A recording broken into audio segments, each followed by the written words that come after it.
CBS Radio Mystery Theater presents...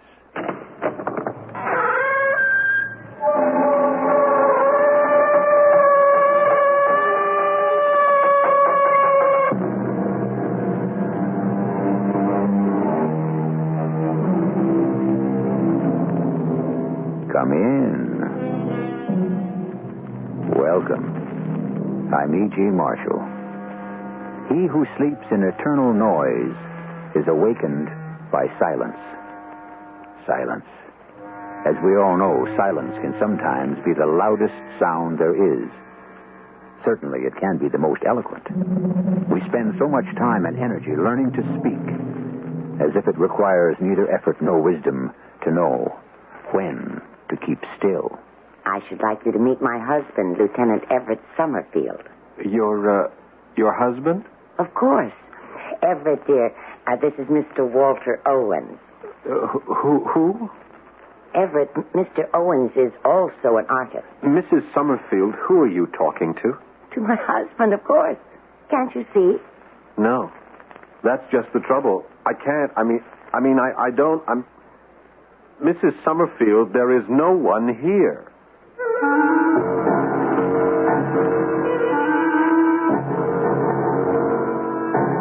Our mystery drama, First Childhood, was written especially for the Mystery Theater by Sam Dan and stars Eileen Heckert. It is sponsored in part by ARM, Allergy Relief Medicine, and Buick Motor Division. I'll be back shortly with Act One.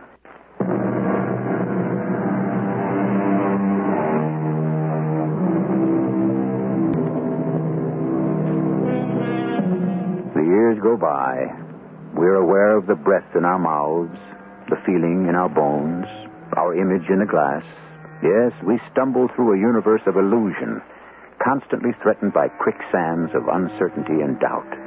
Yet, our basic hold on sanity is ourselves. We may know nothing else, but each of us knows who he or she is. Or do we? Really? It's too nice a day for all. Join us at a beach on the northeastern coast. A private, secluded place on a day when the brilliant sunlight dances on the sparkling waves and the air crackles. And as the poet might have said, just to be alive is paradise enow. Good. What? Oh. Oh, I'm sorry. Did I startle you? I was busy concentrating on this canvas. I didn't hear anyone coming. That is rather a good painting. Do you really think so? I wouldn't have said so if I didn't. That doesn't mean I like it. Oh, I see. It shows promise. Shows promise. Sort of as the kiss of death for an artist. But you're not an artist. Oh, why do you say that? You don't have enough paint on your clothes. No, you see, the idea is to get the paint. Canvas either. There's not enough meaningful paint there. Oh, you've smeared pigment in profusion. But so few of those strokes signify anything. You have... Spoiled. Are you a fortune teller? Do you deny it? You're very handsome. You're charming. I'm sure women think you attractive. Men find you likable. You can have anything you want, except... Except what? Except art. You can't get that for nothing. You have to work for it. Now, what makes... It's obvious. Well, what have you really got against this painting? You don't have to be an artist to paint it. Madame, I intend no disrespect. Your sense of color. My hair is white. I was trying to be tactful. Was Rembrandt tactful? I am not Rembrandt. My point exactly. That an opinion should be based on more than prejudice, bias, or emotion. An opinion, hopefully, should have its foundation in fact, in evidence, in the authenticated truth. You sound like a lawyer.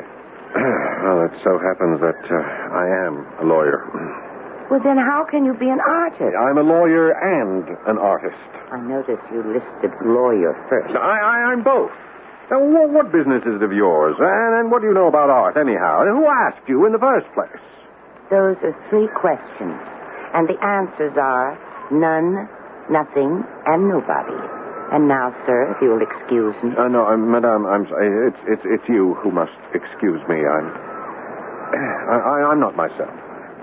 I'm under a strain. I had no right to behave so boorishly. Please forgive me. While I may not be an artist, I can at least be a gentleman. You could also be an artist. You think so? Do you really think so? Oh, I see your problem. You want assurances. Well, I'd like to be sure that I could succeed. That's another one of those words. Sure. Yes, but suppose I devote a lifetime of hard work and I fail. The devotion is your success. Madame, you breathe rarefied air. My name is Regina Summerfield. How do you do? I am Walter Owens. Ah.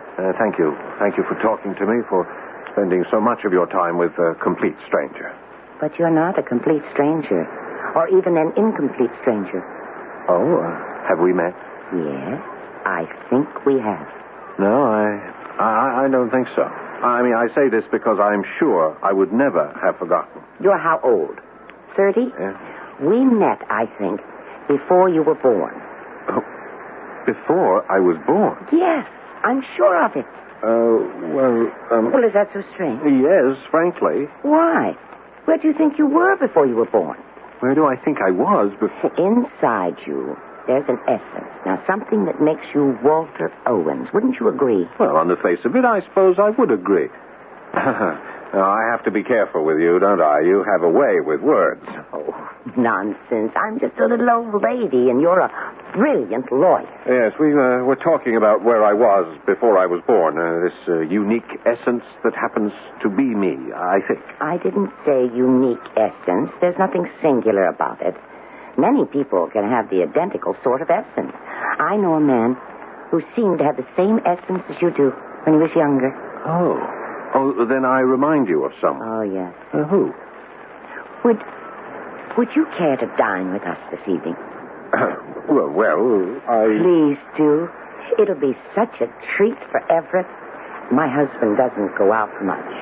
We can talk about art. You can see our place from here. You see the hill that rises up from the beach? That's the house on top.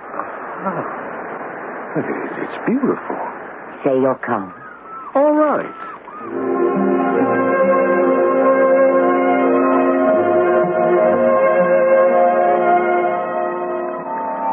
Mrs. Marchand. Oh, wait, don't tell me. You're in room 212. 211. I'm close. Yes. And your name is Mr. Owens? No, Owens. Oh, well, at least I was right about it, beginning with an O. Yeah. Do I have any mail? No, sir. Ah, I see you got your paint set with you. A paint set? Isn't that what it's called? Yes, I suppose so. No mail, eh? Could I say something, Mr. Owens? Owens. Oh, yeah. Well, I remember when you checked in last night, you said you wouldn't be expecting any mail. Now you're hardly here one day, and already you're asking if you got any. Yes, the mail habit's a hard one to break. Now, this is a great place for painting pictures. Lots of artists come around. And you know what they paint mostly? Tell me. The Summerfield place. You can see it from everywhere on the beach. It's on top of the hill. Yes. Yes, it's a magnificent mansion. Oh, it's falling apart. 40, 50 years ago, before the war. I mean, the Second World War. Oh, that was a place to see. Well, it's still very imposing. Look close. It's falling apart. A pity you won't get to see the inside of it.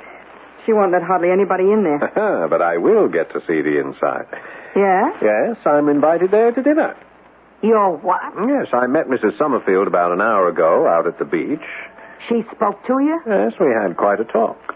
Well, if that don't be... So I'm dining tonight with the Summerfields.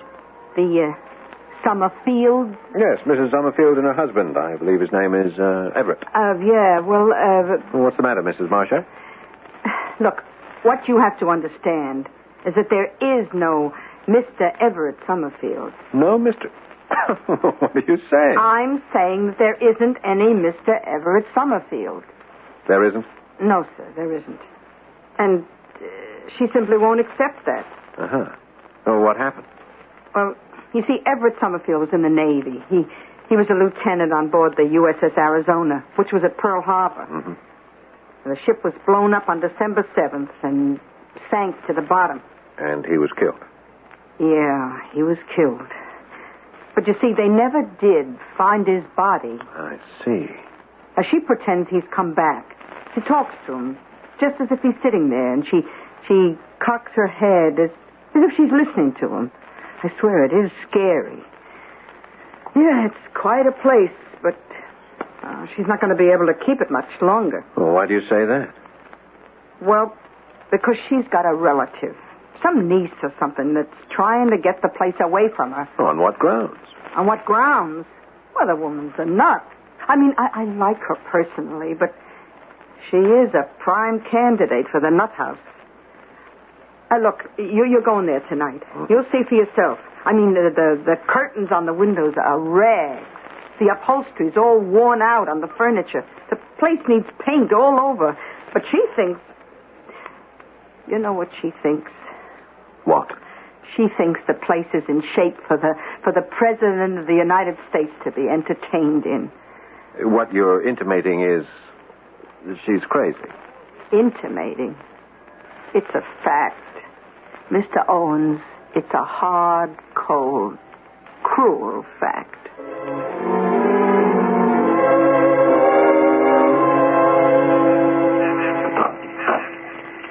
Mr. Owens. Good evening, Mrs. Summerfield. Do come here. Oh, thank you. I brought you this. Oh, you shouldn't have. It's a favorite dinner wine of mine. Wine of mine. That sounds so pretty. I'm sure Everett will enjoy it. Perhaps it will help him sleep. Poor Everett, he's been out of sorts lately. I'm sure you must be starved. Oh, no, we're not. I whipped up... that's a modern term, but so descriptive. I whipped up dinner myself. We let the servants go. Well, why keep them? We don't use all the house these days, just a small part of it, and it's enough for the two of us. This is Everett's library, but he'll want to show it to you himself.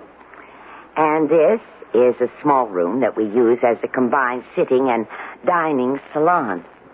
Lovely, isn't it? It's, yeah. Yeah. Now, these are genuine Hepplewhites. The drape on the window, if you look a bit more closely, is a genuine Gobelin. That is, it's purported to be.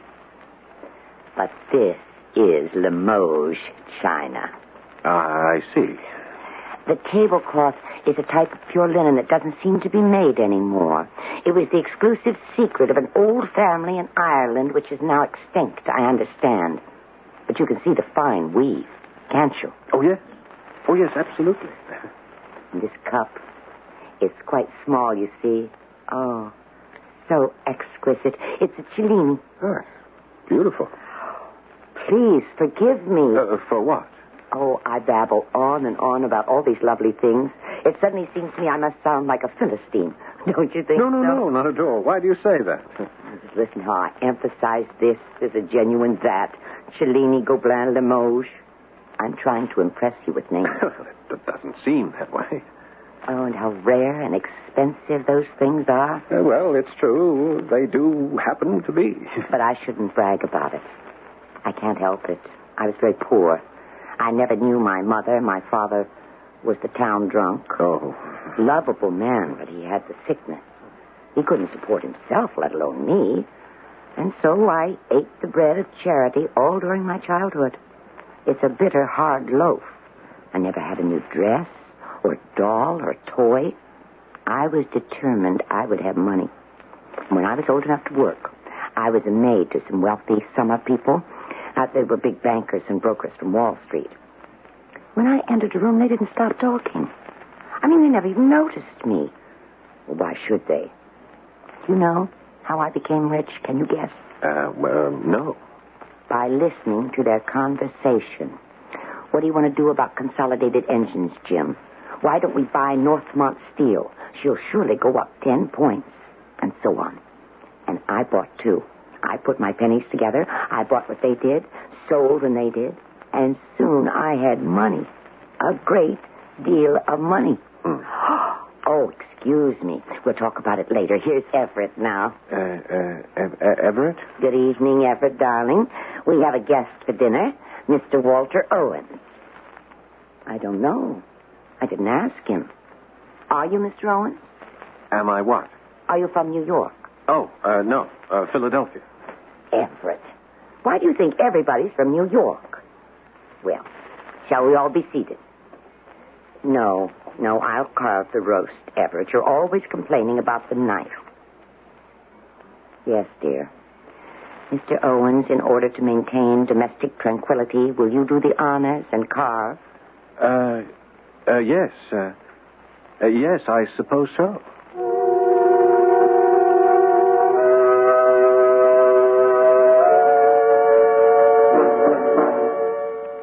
Well, now, how many people are at that table? 2 or 3? And just who is Mrs. Summerfield? When we first met her, she seemed like a rather sharp, smart, with-it old lady. Everett is obviously supposed to be Lieutenant Everett Summerfield, who was killed many years ago at Pearl Harbor. What is he doing having dinner here tonight? Or is he? Things will either get clearer or cloudier when I return shortly with Act 2.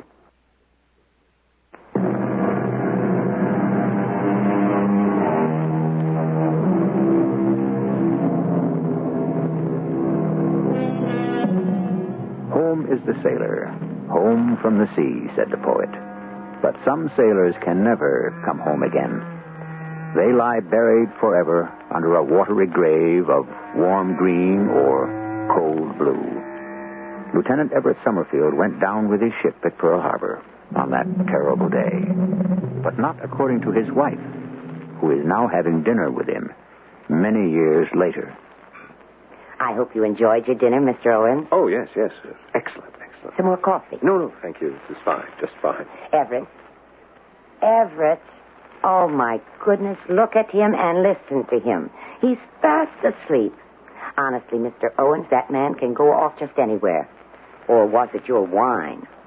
I just wish he wouldn't snore so loudly. Does it disturb you? Does what disturb me? Well, can't you hear that man snore? Oh, I don't mind. You're very kind. I was telling you how I became so rich by just listening to wealthy men talk. I was 19 years old, and I had almost $500,000. Can you believe it? Yes, I could believe it. I couldn't. But there it was in my account in my broker's office in New York. Meanwhile, I'd fallen in love. Can you guess with whom? Everett? Yes, Everett. Everett Summerfield. It was a miracle. Well, what do you mean? A miracle that he would fall in love with me. Why? Well, why shouldn't I fall in love with him? He was tall and handsome and rich. But for him to love me, mousy little Regina Melson, a penniless orphan girl. Yes, but you were rich. But who knew that? No one, not yet. I was Miss Nobody who had nothing. And yet he fell in love with me. His parents were furious. And then they died. An automobile accident. And do you know what came out? Mr. Summerfield Sr. was broke. It was a disaster. But do you know what really bothered Everett? The thought that he might have to lose this house, this magnificent home. He always loved it. Well, you can see why. Oh, yes, I can. You can't imagine what happened when I said to him, "Darling, here's enough money to save the house." And we saved it. We were very happy until the war clouds began to threaten. Everett had a commission in the Naval Reserve. He volunteered for active duty. Was he at Pearl Harbor? Oh, yes. Wasn't there a report that he had gone down with his ship? Oh. You must have been listening to some of the town talk. Is that what you heard? Yes. I believe so. It was many years ago. I received a wire from the War Department. They said he was killed in action. But you know, I refused to believe it. You refused? But why? Because I knew it couldn't be true. He couldn't be dead. He just couldn't be. And so I was not going to believe it. I went to Hawaii to look for him. But if he was reported killed in action, where could you look? Under the sea? Well, there's no point in looking there. If he was there, he'd be dead, wouldn't he? No, I thought perhaps he'd been wounded, lost his identification, or he might have been suffering from amnesia. He could have been wandering around the island. I just knew I had to look. Or did you ask the War Department for assistance? According to the War Department, my Everett was dead. They wrote me a letter to that effect. Now ask me what I wrote back to them. Well, what did you write? I wrote, if Everett Summerfield is dead, show me the body. They couldn't. And that's how I knew Everett must still be alive, and I was right. What makes you say that? Well, I was right, wasn't I? Here he is today. Uh-huh. But the truth is, I didn't find him. You didn't? No. In the end, he found me. I came home, I waited. I knew he'd return to the place he loved best, to the person he loved best. He did. One day, one lovely summer's day, he walked into the house. I'll never leave this place again, he said. I'll never leave you again. And he hasn't. How nice. Are you perhaps wondering why I stopped to talk to you this morning? Why did you? I spoke to you about an essence that forms the core of each of us, remember? I remember. It reminded me of what was inside Everett before he went away to war. I didn't want to see you waste yours the way his was wasted. Everett wanted to be a painter, too. He was afraid he wasn't good enough, just as you are. Yes, it's something to be afraid of. Why? Well, because if it should turn out that one is not good enough, what has one done with one's life? Lived it. But I know I'm a good lawyer. Then why aren't you happy? I'm very happy. Well, I was very happy, as a matter of fact, until I met you this morning. Oh, I am Well, sorry. you see, every so often, I take some time off. I go somewhere and just paint furiously for a week or so. Well, I have to get it out of my system. Can you ever really get it out of your system? Well, it's getting late. Thank you for a fine dinner. Everett and I are glad you could come. There's no point in trying to wake him. He'll get up in his own time. I'll say good night for him. Yes, good night. And please come again. Soon.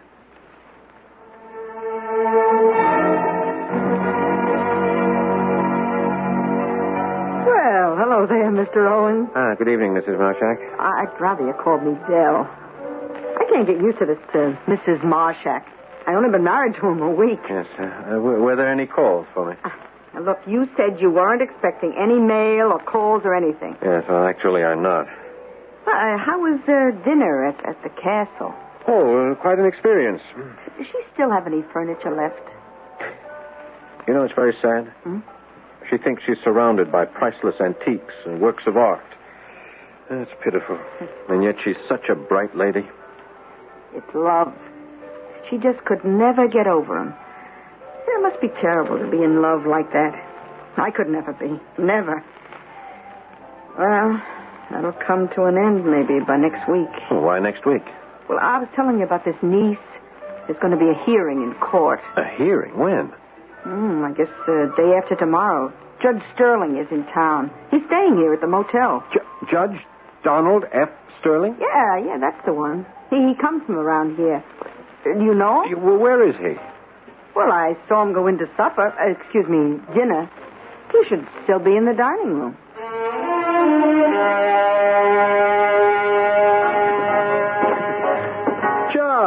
Judge Sterling. Walter, had your dinner? Yes, sir. Yes, Well, sir. sit down, have some coffee. Thank you, Judge.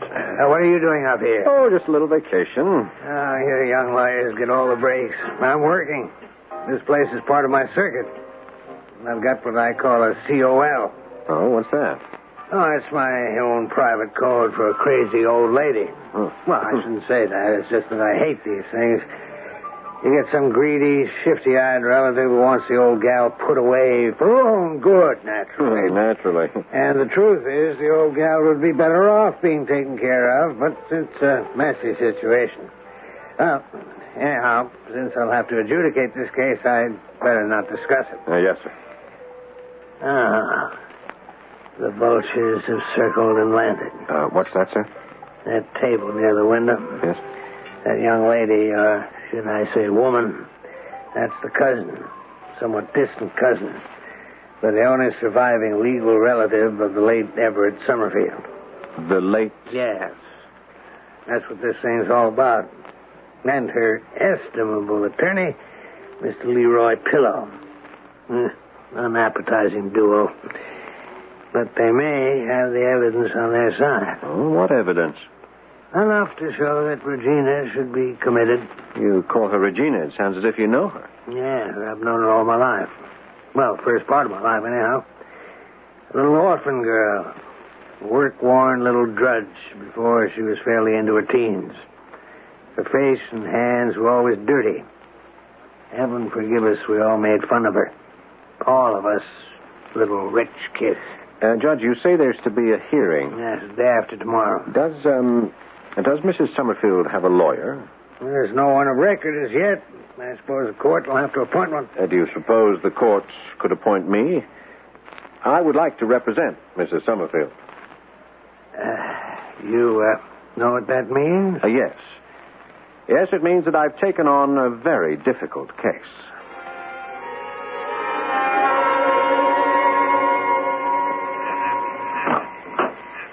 Oh, Mr. Owen. Yes, I know it's late. May I come in? Of course. Is something wrong, Mr. Owen? Mrs. Summerfield, did you know that the day after tomorrow you are being taken to court? Yes, I've been told to appear. Do you know why you've been told to appear?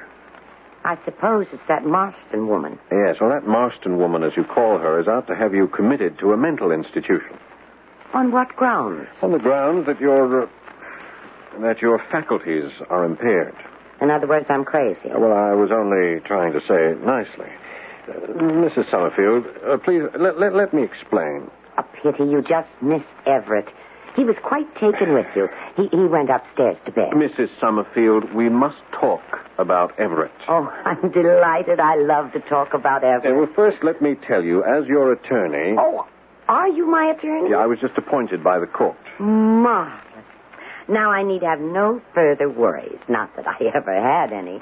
Judge Sterling, I've known him since we were both children. Judge Sterling is not so sure that he will be able to prevent that Marston woman from winning the case. Judge Sterling is an honorable man.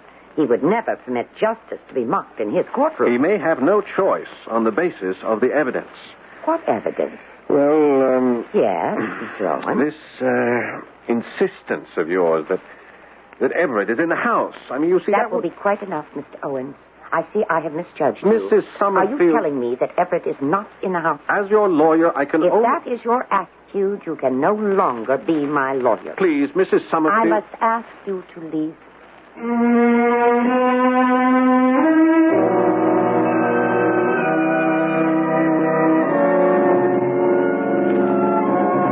We'll all have to leave for a few moments until the arrival of Act 3. But what have we here? Evidently a tug of war between fact and fancy. Which side usually wins these affairs? Now think a moment before you answer. We'll continue shortly.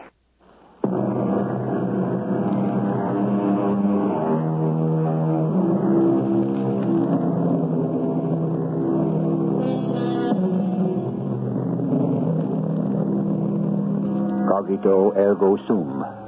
Or, I think, therefore I am, said the philosopher. Now, if you examine that, you see it's absolutely right. If you can think, it's proof you have to be. But that's only you. If you think for someone else, does that mean that they are also there? Once again, we discover that we should never get bogged down with philosophy when we're trying to tell a story. Onward. Mrs. Summerfield, I want to help you. How? I want you to be able to stay here, to live here. I mean, after all, this is your own home. And you know that Marston woman's attorney will charge that you are no longer competent. Let him. Now, I have seen these things in court. Have you? Older people can easily be victimized. Will my lawyer stand idly by and permit it? Your lawyer can only deal with facts. Oh, we're back to that. One fact your lawyer will find difficult, if not impossible to overcome, is that you talk to people who aren't here. Everett is here. Let me put it this way. You talk to people who cannot be seen. Is it my fault if others cannot see clearly, truly? That's neither here nor there. Don't say that. Realistically, everything has to be in one place or the other. Yes, well, that is your best defense. Now, I will place you on the stand. Oh, that must be an exciting experience. I've seen it on the stage and in the motion pictures. It's never happened to me. Yes, well, I will ask you the following question. I'll be under oath, won't I? Yes. I will say, Mrs. Summerfield, do you actually believe your husband is still alive? And I will answer yes. You will answer no. How can I answer no? You just told me I was under oath. Because the answer is no, and the case will be dismissed. The answer must be yes, because Everett is alive. Our second best defense. I will ask the same question. Mrs. Summerfield, do you actually believe your husband is still alive? And I will answer yes. You will answer, I want him to be alive, and I try very hard to believe it. But I don't try hard to believe it. It happens to be true. The attorney for that Marston woman will ask you that question. What will you answer? Yes. That answer opens the asylum doors. It's the truth, Walter. I wish you believe it. Well, it's very hard to believe it. Of course. Now, you've just caught the exact sense of it. If it were easy to believe, well, there'd be no problem, would there? And that's the same with everything else. If it were easy to be an artist, anyone could do it. Mrs. Summerfield, please let us stay on the subject. This is the subject. Do you do what's in your heart, or do you do what's easy? It's easy for you to be a lawyer, but it's right for you to be a painter. Mrs. Summerfield, when I talk to you, sometimes I no longer know what I mean. Then there's hope for you. Probably. But is there hope for you?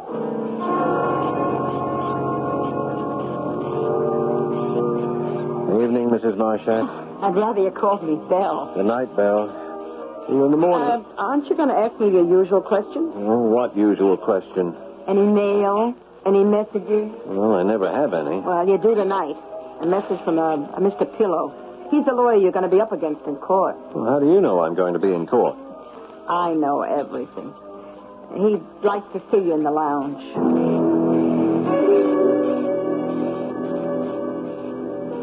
Walter Owens? Yes. Pillow's the name. Leroy Pillow. This is Miss Marston. Julia Marston. How do you do? You do. The name goes against the character, Miss Marston. In what way? It seems to me that Julia is usually the heroic role of a melodrama, not the villainess. Now, wait a minute. See here, Mr. Owens. Oh, climb off it, Leroy. Get to the point. What is the point? Well, the fact is, you probably think I'm trying to swindle some batty old dame out of her estate. You made that statement, Miss Marston. Well, she's crazy. Do you deny it? I'm listening, Miss Marston. She can't take care of herself. The place is falling into rack and ruin. Rack and ruin. Did you make that up?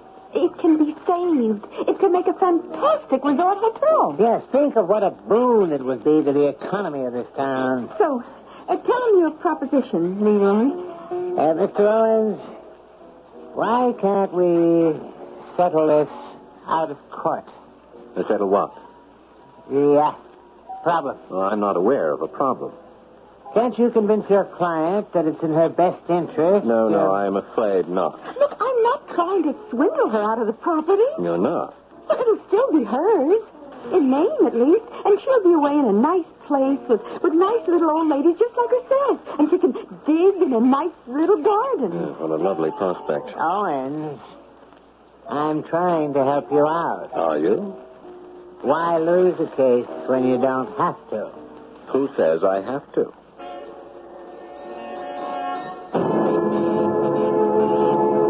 Your Honor, we have one of those unfortunate cases that occur far too often in our society.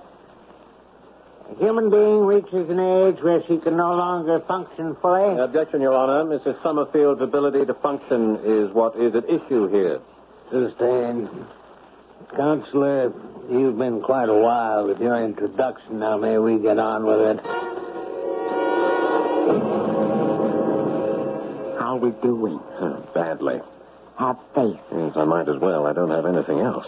Your Honor, we call as a witness Mrs. Belle Marshak. Mrs. Marshak, will you come up, please? Yes, sir. I will. Raise your right hand. Do you solemnly swear to tell the truth, the whole truth, and nothing but the truth? Yes, sir. Miss Marshak, how long have you known Mrs. Summerfield? All my life. You know her well, then. Yes. Would you say that there's something peculiar about her? Meaning what, sir? Well, does she do anything that might be considered strange? Objection, Your Honor.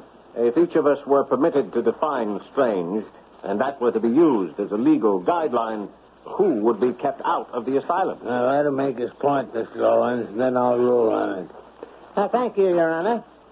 And Mrs. Marshak, is it strange to insist that a dead man actually exists? Well, yeah. Does Mrs. Summerfield, to your knowledge, claim that her husband is alive? Yes. Isn't it a fact that on more than one occasion she has actually addressed him as if he was actually there? Yes. And in your presence, didn't she actually insist that he was talking to her? Didn't she even answer him? Yes. I have no further questions. Well, Walter, What can I tell you? It's not good at all. but Sterling is an old friend. Sterling is first a judge. Cheer up. Justice triumphs in the end. Who told you that? It's supposed to. Yes, there's been a procession, a cavalcade of witnesses out there, all testifying that you live in a never land, a make-believe world. Oh, I'm very much afraid. You're always afraid of the odds, aren't you, Walter? But they'll always be against you. Always. No matter what you want to do. That is, if you want to do it right. Yes. Oh, it's time we got back into the courtroom. Become a painter. Give up the law. After I lose this case, I may have to.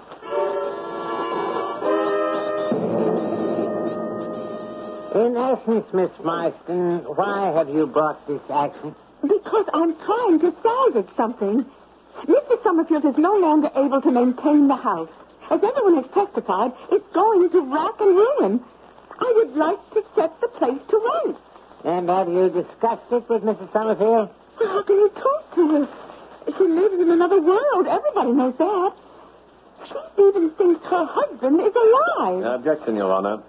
To what, Mr. Owens? The issue of her husband's death is still before the court. Yes, but the court has as Exhibit A this document from the United States Navy that informs us Lieutenant Everett Summerfield died in action. Lieutenant Summerfield's body was never recovered, Your Honor. We can therefore never be sure that the Navy is correct. I see.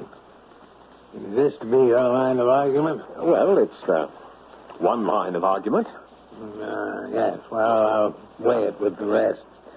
I'll continue with your testimony, Miss Marsden. But you go into that house and you're spooked. What other word can I use? Spooked. And the joint is just falling apart. And you talk to her, you know what? It's like talking to someone in their second childhood. That's the whole story. Virginia Summerfield is in her second childhood. Your Honor, I object. Regina, you can't object. Why not? It's up to your attorney. Oh, him. He knows more about painting than he does about the law. Besides, anyone has a right to object when they're here alive. What lie? This young lady has just told a lie. She said I was in my second childhood. That's not true. I'm in my first. Well, now... Who knows that better than you, Jeremy Sterling? Did I ever have a childhood? You can answer that question because you had one. We're both the same age, you and I. We were both raised in this town. And while you were having your childhood, what was I having? What, Jeremy? I was having floors to scrub, dishes to wash, clothes to launder. I had a little cot behind the stove in some rich lady's kitchen. I ate what was left over. I wore what was handed down. I lived alone without friends. Sometimes I was so desperate to hear the voices of children that I sought you out when you were all playing in your pretty clothes with your beautiful toys. I knew you'd only make fun of me, but that was all right. At least someone was paying attention to me. Maybe you threw mud pies at me. But did the dirt ever show on my dress? Did it, Jeremy? Did it? No. So, I didn't have a childhood. You know what childhood is, Jeremy? You don't because you had one. Well, I'll tell you. Childhood is a time of dreams and illusions and fairy tales. And you have to have it. You simply have to have it. Or else there can't be any meaning to your life. And since I didn't have mine when I was young, I have to have it now, before it's too late. Childhood means living in your own beautiful world. And I claim my beautiful world now. Is it too much to ask, Jeremy? The case is dismissed.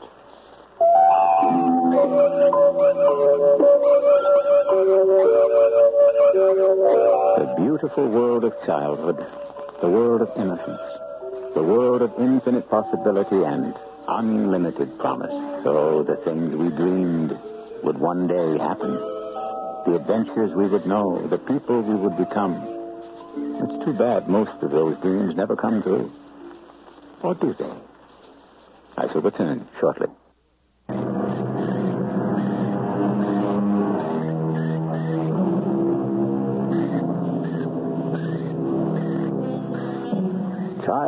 Childhood, sings the poet. Wonderful girl and boy land. Once you leave its portals, you can never return again. Maybe that's not true either. Certainly so many of us strive to go back to the simplicity, the wonder of it. But the trouble is, childhood is so rare and so precious that usually they can only spare one to a customer. Our cast included Eileen Hetrick, Paul Hecht, Bryna Rabin, and Robert Dryden. The entire production was under the direction of Hyman Brown. And now, a preview of our next tale. Don't take another step. Either one of you. You can put down your rifle, Captain. We mean no harm. What do you two want? I think you know. We want our brother's body. Let us take it. You say nothing. Well? We're here to get Paul's body. To take him off your land and give him a decent burial. And where would that be? Where he belongs. 6 feet under carpenter soil, is that it? Yes, Captain. That's it. You are out of your mind, girl. What is that supposed to mean? Now just turn around, the two of you, and take yourselves straight back to where you come from. But please, Captain Crane. We are not about to do that. We want our brother's body, and we are here to get it. Radio Mystery Theater was sponsored in part by Buick Motor Division and ARM, Allergy Relief Medicine. This is E.G. Marshall inviting you to return to our Mystery Theater for another adventure in the macabre. Until next time, pleasant dreams.